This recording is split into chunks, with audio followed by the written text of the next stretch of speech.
सभी दोस्तों को नमस्कार, अस्सलाम वालेकुम, सत श्री अकाल। आज मैं आप सभी के सामने एक बहुत ही विशेष अमल प्रस्तुत करने जा रहा हूँ। ये अमल हमें भेजा है कासिम भाई ने, जो हमारे साथ बहुत टाइम से जुड़े हुए हैं।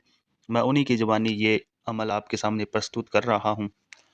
तो दोस्तों, आज के इस स्वार्थ भरे दौर में जहाँ चारों ओर तरह-तरह की बुराइयाँ फैल चुकी है, मुसलमानों की एक बहुत बड़ी समस्या ये भी बन चुकी है कि उनकी जुबान से बेप्रभाव, बेताकत, बेमिठास और बेसंयम समाप्त होता जा रहा है, जो कभी मुसलमानों की पहचान हुआ करता था। इसी कारण आज मुसलमान की बातों की कोई अहमियत नहीं रह गई है। हालात यहाँ तक पहुँच चुके हैं कि बच्चे अपने माता-पिता की बात नहीं मानते और ना ही मुसलमानों की नसीहत किसी के दिल पर असर करती है। इसका नतीजा ये है कि हमारा समाज लगातार गिरावट की ओर बढ़ता जा रहा है। इन्हीं गिरावटों को समाप्त करने और अपनी जुबान में संयम, प्रभाव और मिठास पैदा करने के उद्देश्य से ये अमल साझा किया जा रहा है।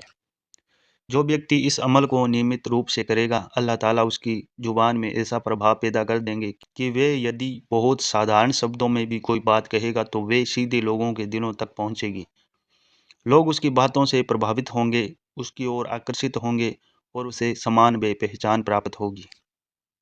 अब ये जो अमल है, ये आप मुसलमान भी कर सकते हैं और गैर मुस्लिम भी कर सकते हैं। चाहे आप किसी भी धर्म से हो, आपको इस अमल को करने की इजाज़त है। इस अमल को करने से फ़ायदा ये है कि आपकी ज़ुबान में तासीर आ जाती है। जो ये अमल करता है, उसकी ज़ुबान में इतनी तासीर आ जाएगी कि वे जिस किसी के लिए भी दुआ करेगा, अल्लाह ताला उसकी दुआ को अवश्य स्वीकार करेंगे। वास्तव में आज हमारी दुआओं के बेअसर होने का कारण हमारी ही गलतियाँ हैं। इसीलिए इस अमल को अवश्य करें, ताकि आपकी ज़ुबान और आपके आचरण से सच्ची मुसलमानी झलक मिल सके।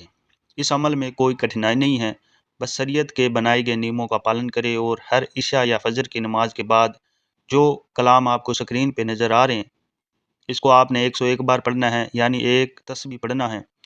पूरे ध्यान और इस भावना के साथ पढ़ें कि आपकी ज़ुबान में संयम और मिठास उत्पन्न हो रही है। इस अमल की अनुमति के लिए कमेंट में 3 बार अस्तगफिरुल्लाह लिख दें। मेरी ओर से आपको इस अमल की इजाज़त प्राप्त हो जाएगी। मैंने इस अमल का पूरा विधि विधान बता दिया है। आपको इशा या फजर की नमाज के बाद ही एक तस्बीह पढ़ना है। पाक साफ हालत में पढ़ना है और कोई भी व्यक्ति इस अमल को कर सकता है और इस अमल के ज़रिए अपनी ज़ुबान में तासीर पैदा कर सकता है।